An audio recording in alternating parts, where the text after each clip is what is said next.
નમસ્કાર, હું છું કેતલ અને આપ જોઈ રહ્યા છો CB24।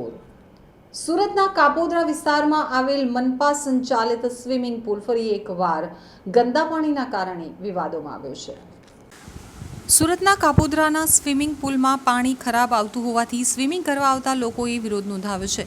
જે લોકો સ્વિમિંગ કરવા માટે આવે છે તે લોકોનો આક્ષેપ છે કે પ્લાન્ટને ફિલ્ટર કરવામાં આવતો નથી, જેના કારણે પાણી પણ ખરાબ આવે છે અને દુર્ગંધ મારે છે। સુરતમાં મનપા આધારિત સ્વિમિંગ પુલમાં આસપાસના સ્થાનિકો સ્વિમિંગ કરવા માટે આવી રહ્યા છે, તો આ સ્થાનિકોનો આક્ષેપ છે કે સ્વિમિંગ પુલમાં પાણી ખરાબ આવે છે।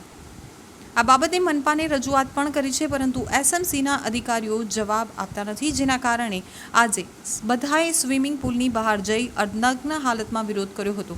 સ્થાનિકોએ બેનર લઈ વિરોધ કરતા કોર્પોરેશનના અધિકારીઓ દોડી આવ્યા હતા। સ્થાનિકોનું કહેવું છે કે આ સમસ્યા રોજની છે, કોઈ એક દિવસની નથી। દર વખતે કોર્પોરેશન એક જગ્યાએથી બીજી જગ્યાએ મોકલે છે, તો આપના કોર્પોરેટર મહેશભાઈને પણ કોર્પોરેશન ઉપર ગંભીર આક્ષેપો કર્યા હતા। કોર્પોરેટરનું કહેવું છે કે ફિલ્ટર પ્લાન્ટ બદલવાની જરૂર છે, તેમ છતાં કોર્પોરેશન ફિલ્ટર પ્લાન્ટ બદલતું નથી, જેના કારણે લોકોને હાલાકીનો સામનો કરવો પડી રહ્યો છે। તો કોર્પોરેશન માત્ર મેન્ટેનન્સના નામે કરોડોનો ભ્રષ્ટાચાર જ આચરી રહી છે।